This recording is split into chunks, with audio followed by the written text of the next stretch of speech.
Guys स्वागतम सुस्वागतम अभिनंदन जय श्री कृष्ण। हमारे पास है आज iQube और हमारे साथ है इसके यूज़र। तो बताइए भैया आपका क्या नाम है? हेलो, मेरा नाम आर्य ठाकुर है and I have own this vehicle for around 1 month now. 1 महीने हो चुके हैं इसको लिए। कितने किलोमीटर चला लिए आप अभी तक? अभी तक इसकी 1500 किलोमीटर्स की जर्नी हो चुकी है। 1500 यस। इसके लिए इसको मेन अच्छा, इसको स्टैंड से हटाना पड़ता है? अगर आप इसको लॉक करना है तो you have to remove the side stand. अरे यार, आई डोंट तब किलोमीटर दिखाएगा वरना किलोमीटर भी नहीं दिखाएगा। नहीं दिखाएगा। ये क्या बात हुई? चलो ठीक है, ओके।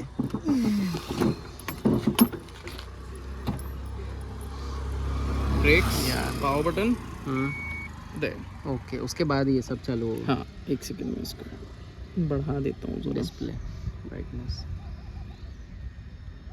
ओके। अच्छा, तो ये स्क्रीन जो है वो थोड़ा सा आपको विजिबिलिटी में दिक्कत आएगी अगर आप नहीं, दिन में सिंस अगर चला आपने रहे हैं तो। डार्क वॉलपेपर रखे हैं तो आपको दिक्कत आएगी। यस। अच्छा, नहीं फिर भी ये मतलब थोड़ा सा तो इशू है। हाँ, अच्छा डार्क है यार। हाँ, डार्क है, डार्क। हाँ, वॉलपेपर एक्चुअली डार्क है लेकिन वैसा विजिबिलिटी इश्यूज नहीं आते।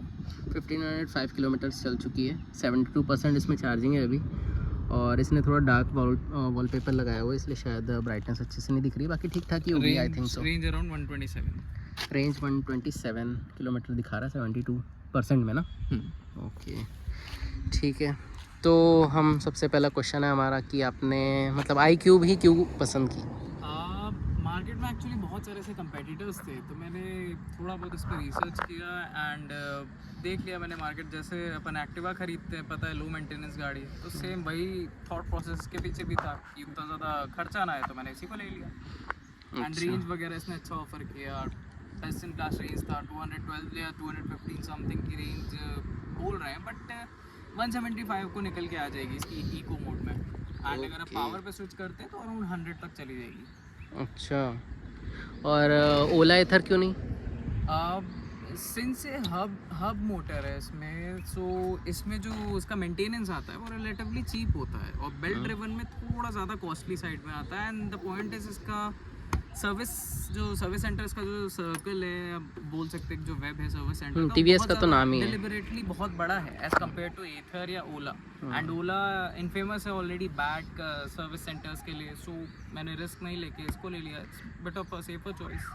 नहीं, लेकिन उसका जो ना जब सिंगल स्पोक था सामने सस्पेंशन, तब वो शायद दिक्कत आ रही थी, लेकिन अभी तो फिलहाल नहीं, मेरी फैमिली में है S1 Pro है एक ओला, अभी भी सर्विस सेंटर में पड़ी है पिछले 5 महीने से। 5 महीने से? जी हाँ। तो उसका एक्चुअली क्या हुआ था, उस गाड़ी में वो अचानक से रेंज छोड़ने लग गई वो गाड़ी। अब उसका चार्ज करो, जैसे आपने 50% चार्ज किया तो विद इन 10 किलोमीटर्स आप चलाओ, उसकी रेंज सीधे सीधे 30 गिर जाएगी, 30%, वो 20 पे आ जाएगी रेंज। तो ये चीज़ बहुत ज़्यादा बोल सकते हैं रेंज एंजाइटी डालती है राइडर्स में, सो वो चीज़ इसमें नहीं है। कंसिस्टेंट है, नो फस एंड गाड़ी है, सिंपल है।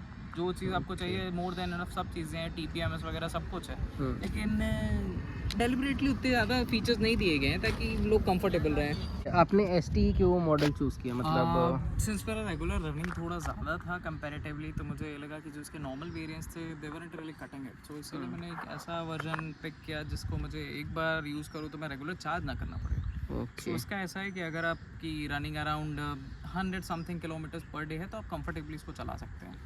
और 175 तक आपको इको में मिल जाएगा, बट अगर आपको हाईवे रनिंग्स करनी है तो इसलिए पावर आप यूज़ कर सकते हैं। उसमें अराउंड गाड़ी की फुल स्पीड आपको 85, 86 या 95 तक चली जाएगी। मतलब स्पीड इसकी कम है as compare to Ather and Ola. हाँ, अगर आप बोलोगे तो 95 एक रिस्पेक्टेबल स्पीड है, मतलब उससे ज़्यादा आप इन हाईवेज में चला भी नहीं सकते। हाँ, वो भी है, मतलब लिमिट में ही वैसे चलाना चाहिए। एग्जैक्टली, हाँ। और वैसे भी फैमिली ओरिएंटेड है तो थोड़ा स्कूटर है, मतलब बेसिकली आपकी फैमिली को comfortably A to B point ले जा देगा। और अगर आप इसको कंपेयर करेंगे 450X एथर या ओला से, तो कहीं ना कहीं वो थोड़े लेसर कंफर्टेबल साइड में आते हैं। ये थोड़ा more of a grounded scooter. On road कितनी पड़ी? ये ऑन रोड एक्चुअली मैंने इसको फाइनेंस करवाया था और ये मेरे को अराउंड पड़ गई 2,05,000 something along with accessories. Okay, accessories में आपको ये आया था, बैकरेस्ट आया था, यहाँ पे एक फुट गार्ड आता है, ये चीज़ इंक्लूड हुआ था। एंड ये जो गार्ड है, मेटल गार्ड, बस ये 3 ही चीज़ आती है। हाँ, ये 3 चीज़ें आपकी इंक्लूडेड होती है। ओके, मेंटेनेंस कम है इसका, और शायद इसीलिए लोग ज़्यादा प्रेफर करते हैं इसको। बोल सकते और हैं, मतलब कोई ऐसा जैसे नहीं 2,05,000 पड़ेगी फाइनेंस में, और ऑन रोड क्या पड़ेगी मतलब अगर कैश लेते हैं तो? बोल। अगर आप कैश लेंगे तो ये आपको अराउंड 185-190 तक इजीली मिल जाएगी। ओके, मतलब एज़ कम्पेयर टू दूसरा ये मतलब महंगी है थोड़ी। नहीं, अगर आप इसको कंपेयर करेंगे एथर रिस्टा से, जिसका जो मैक्स एक जो वेरिएंट आता है, जो टॉप एंड वेरिएंट है, वो उस इससे भी महंगा है। अच्छा, हाँ, तो एथर रिस्टा नहीं से लेकिन भी थोड़ी महंगी है। डिस्काउंट वगैरह करके वो शायद कम पड़ता है, 170 के आसपास। नहीं, अराउंड वही प्राइस है, बल्कि थोड़ा सा रिस्टा का ज़्यादा है अच्छा। कंपैरेटिवली, इसीलिए। और उस पे वेटिंग भी ज़्यादा है। हाँ, वेटिंग तो है यार, बहुत वेटिंग तो ज़्यादा मैंने है देखा इसमें। है कि अराउंड वो एक्चुअली मैंने इसको लिया ही इसीलिए था क्योंकि वेटिंग एथर की मुझे 3 से 4 महीना बोल दी गई थी और मेरे पास उतना टाइम नहीं था। अच्छा। सो मैंने इसीलिए अराउंड इसको बुक करा है। उन्होंने मुझे 30 डेज़ का एक कोटेशन दिया था टाइम का, बट ये अराउंड 20 डेज़ में ही आ गई थी। ओके, मतलब उसमें 2-3 महीना तो लगता ही है, मैंने और भी हाँ, कई बोल लोगों से सकते पता हैं। किया है। हाँ, तो वो चीज़ आप बोल सकते इसमें जो है टाइम बहुत कम लगता है। अच्छा, इसके थोड़े से पॉजिटिव्स और नेगेटिव्स में बात कर लेते हैं एक बार थोड़ा। पॉजिटिव जो है सबसे अच्छा आपको इसमें, मतलब सबसे अच्छा स्कूटर में क्या लगा आपको? आई वुड से पॉजिटिव अगर आप बोलोगे तो उसका सस्पेंशन सेटअप बहुत अच्छा है। बहुत As- अच्छा। अब मतलब pillion comfort and front rider comfort place का सपोर्ट बहुत अच्छा है। सीट्स का कुशनिंग बहुत अच्छा है। सस्पेंशन सेटअप बहुत बढ़िया है। तो ये बेसिकली अगर आप किसी, जैसे मैंने स्विच किया एक्टिवा से, उसके बाद अगर आप इसमें स्विच करोगे तो आपको लगेगा ही नहीं कि किसी स्कूटर में हो। You will feel like that you are sitting on a cloud और समथिंग। ये इतना कंफर्टेबल होता है। और बोल सकते हैं कि सिंस अब आई गेस इस पर्टिकुलर वेरिएंट के लिए मैं बता रहा हूँ क्योंकि इसकी रेंज ज़्यादा है। तो एक जो मेन फैक्टर आता है इलेक्ट्रिक स्कूटर्स के लिए जो होता है रेंज एंजाइटी, वो चीज़ आपको फेस नहीं करना पड़ेगा। ये तो है। और नेगेटिव सबसे बड़ा? नेगेटिव सबसे बड़ा आई वुड से एक बहुत बड़ा एक सबसे वो हर आपको आईक्यूब में मिलेगा, रैटलिंग नॉइजेस। ये जो अच्छा। आपको दिखता है, ये चीज़ एक बहुत ही फ्लिमजी प्लास्टिक है। तो अगर आप जब भी यार। इसके लिए आप उस पे से जाओगे, किसी भी बम्प से जाओगे, तो ये डेफिनेटली आपको रैटलिंग की नॉइजेस देगा, नो मैटर आप इन दो स्क्रूज को कितना बार टाइट करें। अच्छा। तो बेसिकली मेरे को यहाँ पे आपको हर 2 दिन में या 3 दिन में एक बार उसको टाइट करना ही पड़ जाता है, नहीं तो वो आवाज़ बहुत करता है। अच्छा, ये तो है, देखो ऐसे ही आवाज़ कर रही है। यस, वो थोड़ा फ्लिमजी है बहुत। तो यहाँ पे शायद कॉस्ट कटिंग हुई है, I don't know what is that, but ये एक नेगेटिव है बहुत बड़ा, जो आपका ओवरऑल एक्सपीरियंस शायद रफ रोड्स पे ख़राब करेगा।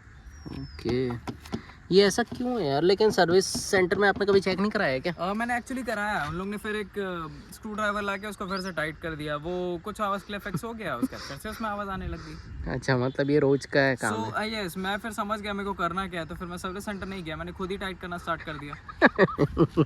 ये भी ठीक है। और कुछ नेगेटिव? और नेगेटिव सबसे बड़ा एक नेगेटिव रहेगा, इसके ब्रेक्स वीक है। अच्छा, ब्रेक्स रियर वाला फ्रंट वाला? रियर वाला सबसे ज़्यादा वीक है। अगर आप बोलोगे तो उसमें ब्रेकिंग ठीक नहीं है। वीक है मतलब ढीला है या फिर ढीला हो गया है, क्या है? रिस्पॉन्स कम है ब्रेक में, मतलब जैसे आप एक्सपेक्ट करते हैं, ऐसे ईथर जैसे जो ब्रेकिंग प्रोवाइड करता है, हाँ। वो बहुत स्टेबल एंड बेटर ब्रेकिंग है कंपेयर टू दिस वन। अगर आप इसमें देखिए, यहाँ पे ये ट्रैवल देखिए ब्रेक का, यहाँ पे ये सिंस एक न्यू गाड़ी है, यहाँ पे इस ट्रैवल में ब्रेक का कोई एक्शन होता ही नहीं है। एंगेज तब होगा जब आप इसको यहाँ तक लेके आओगे, तब एंगेज अच्छे से होगा। अच्छा। यहाँ पे बेयरली कोई एंगेजमेंट है।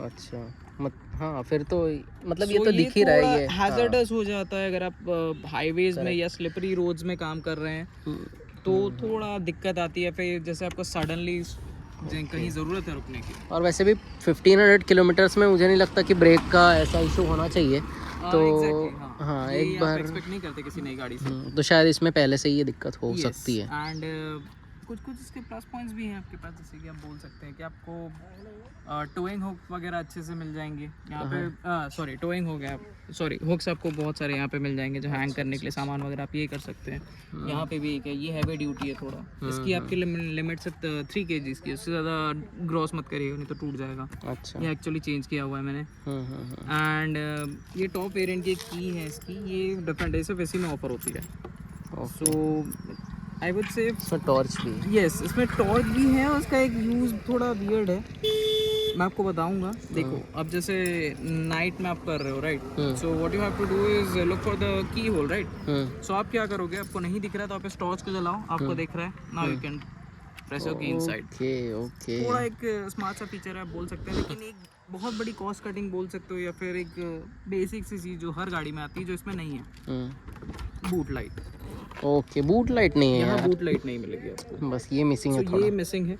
चार्जिंग पोर्ट है आपके पास, और आपको इनकेस अगर OBD आपका पोर्ट यहाँ पर दिया हुआ है, एंड 32 लीटर्स का बूट स्टोरेज है आपके पास। लेकिन द पॉइंट इज, इसमें दिक्कत ये आएगी कि आप फुल हेलमेट नहीं डाल सकते। हाँ, यहाँ आपको 2 आप हाफ हेलमेट डाल लोगे कंफर्टेबली, लेकिन फुल हेलमेट नहीं आएगा।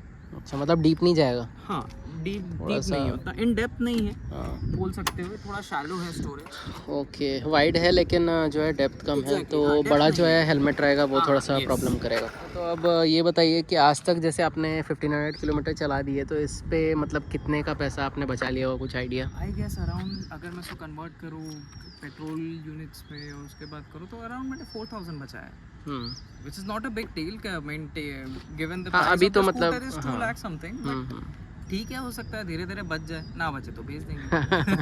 हाँ, वैसे तो ये जो है डेली यूज़ के लिए ही है। हाँ, मतलब अगर डेली 100 किलोमीटर चल रही है, अगर आपने 1 महीना पहले लिया, इसका मतलब ये 50 किलोमीटर अप्रॉक्स चल रही है डेली। एग्जैक्टली, हाँ, अब बोल सकते हैं उसका वैसा रेंज रहेगा, तो ये आपको धीरे धीरे देगी, मतलब आपको धीरे धीरे बेनिफिट देगी, बट ऐसा नहीं कि आप लॉन्ग टर्म एकदम से मत सोचना कि आप लॉन्ग टूर्स कर लोगे इससे, कुछ नहीं, वहाँ आपको रेंज एंजाइटी फेस करनी पड़ेगी। और सिंस इसका चार्जिंग टाइम भी ज़्यादा है, अराउंड 4.5 आवर्स 5 आवर्स समथिंग इसको लगते हैं फुल चार्ज होने में। और जब तक ये 80% होती है तब तक क्विक चार्ज रहता है, लेकिन 80 से 100 जाने में इसको बहुत टाइम लगता है। ये है थोड़ा नेगेटिव इसका, मतलब हाँ, चार्जिंग थोड़ा टाइम है एज़ कम्पेयर टू दूसरे स्कूटी जो है। नहीं, ईथर का इससे भी ज़्यादा है। अच्छा, ईथर का इससे भी ज़्यादा चार्जिंग टाइम है। उसका कितने टाइम में होती है वो अराउंड 6 आवर्स लेती है।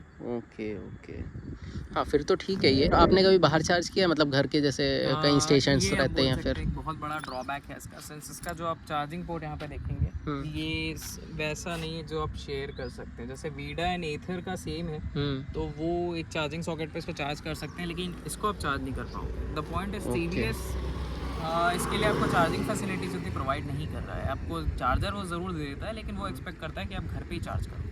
अच्छा। वो बाहर के चार्जिंग वाला जो फीचर है, क्विक चार्ज है, ये उतनी ज़्यादा इंफ्रास्ट्रक्चर मतलब मुझे तो अभी रायपुर में नहीं दिखा। ओके, मतलब शायद ये हो सकता है TVS का कि जो है मतलब दूसरे चार्जर से करने पे कुछ इफेक्ट पड़ता हो बैटरी पे, शायद ये कॉन्सेप्ट। अगर आई फील लाइक इन लोग ट्राई कर रहे हैं कि फैमिली ओरिएंटेड स्कूटर है तो उसको लोग घर पे ही चार्ज करना प्रेफर कर रहे हैं, शायद आई गेस इन लोग ऐसा कुछ सोच रहे हैं। या फिर ऐसा है कि TVS को ज़रूरत ही नहीं है बेचने की, क्योंकि उसने इतना ज़्यादा सेल कर दिया है, अब उसको और प्रॉफिट्स की ज़रूरत नहीं पड़े, शायद मोस्ट प्रोबेबली हो सकता है। लेकिन उसको चार्जिंग इंफ्रास्ट्रक्चर देना चाहिए। बिल्कुल देना चाहिए। अब उसको जब लग रहा है कि इंडिया का सबसे ज़्यादा बिकने वाला इलेक्ट्रिक स्कूटर ये बन चुका है, तो कहीं ना कहीं कस्टमर्स जो है वो एक्सपेक्ट करेंगे कि TVS थोड़ा उनका ध्यान रखे। बिल्कुल करेंगे। और देखो, जैसे कि हमारा अगर मान लो कि कहीं अपने को गाँव जाना है, फिर कहीं भी जाना है दूर, तो उसके लिए जो है 100 किलोमीटर, अगर मान लो 200 किलोमीटर है, तो आप रास्ते में उसको फिर किसी के घर रुकना पड़ेगा आपको। ये सबसे बड़ा इशू है, आपको कहीं ना कहीं किसी के घर रुकना पड़ेगा जहाँ पे आप चार्जर अपना प्लग इन कर पाएँ, या फिर किसी पेट्रोल पंप में अगर उन लोग अलाउ करते हैं तो आप वहाँ प्लग इन कर पाएँ। बट द पॉइंट इज, अगर क्विक चार्ज नहीं है तो उस चार्जर में आपको 80% भी करने में 4 से 5 आवर्स का टाइम एस्टिमेट लग जाएगा। सो भूल जाओ कि आप 4-5 आवर्स में करोगे क्या। वो चीज़ आप पहले फिगर आउट कर लो, या तो कि कैंपिंग स्पॉट पास में देख लो, घूम के आ जाओ।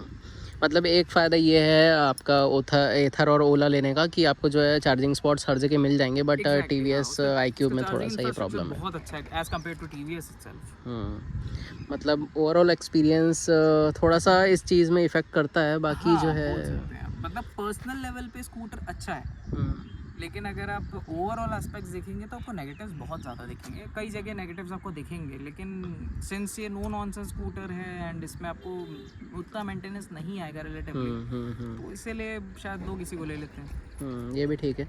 अभी गाइस हम लोग देखते हैं थोड़ा सा इसको चला के कि कैसा रिव्यू रहता है, और वो नेक्स्ट वीडियो में डालूंगा अपना मैं। और ये शायद जो आवाज़ है इसको भी देखते हैं एक बार बैठ के कि कैसे आवाज़ आती है, फिर क्या होता है, और एक बार मैं चला के देखूँगा तो ब्रेक्स भी पता चलेंगे। तो guys, stay tuned for the next video.